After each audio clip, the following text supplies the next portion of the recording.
Same time registered companies కాదు, ఆ business registered కాదు, it's money laundering business.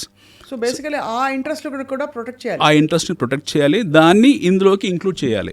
That cannot be exclusive, that has to be part of the HYDRAA. కొన్నవాడంతా దొంగల అనకుండా ఈ స్పూరియస్ ఇవన్నీ బిజినెస్లన్నీ కూడా టార్గెట్ చేయాలంటున్నారు. స్పూరియస్ బిజినెసెస్ ఏవైతే ఉన్నాయో, మనీ లాండరింగ్ యాక్టివిటీస్ ఉన్నాయి, చట్ట వ్యతిరేకమైన యాక్టివిటీస్ ఇవన్నీ కూడా, which are not authorized by government. ప్రభుత్వం ఆథరైజ్ చేయని యాక్టివిటీ అవుతుందో అవన్నీ కూడా ప్రజా వ్యతిరేకమైనవి. అంటే చట్టాలు ఎందుకు చేస్తారు? ప్రజలకు కరెక్ట్గా ఉండాలని, వాళ్ళకు సేఫ్గా ఉండాలని సేఫ్ గార్డ్ చేయడం కోసం చేస్తారు. ఎప్పుడైతే చట్ట వ్యతిరేకత చర్యలు ఈ యాక్టివిటీస్ జరుగుతున్నాయో వాటి మీద ప్రభుత్వం చర్యలు తీసుకోవాల్సిందే. HYDRAA has to be a very robust, suppose to be robust system inclusive of all this money laundering and Ponzi schemes. Got it, కన్విన్సింగ్గా ఉంది. ఇప్పుడు మనం ఇంతవరకు మీరు బంగారం గురించి చెప్పారు, వెండి గురించి చెప్పారు, ఫిక్స్డ్ డిపాజిట్స్ గురించి చెప్పారు, డబ్బులు దాచుకోవడానికి అనేక మార్గాలు,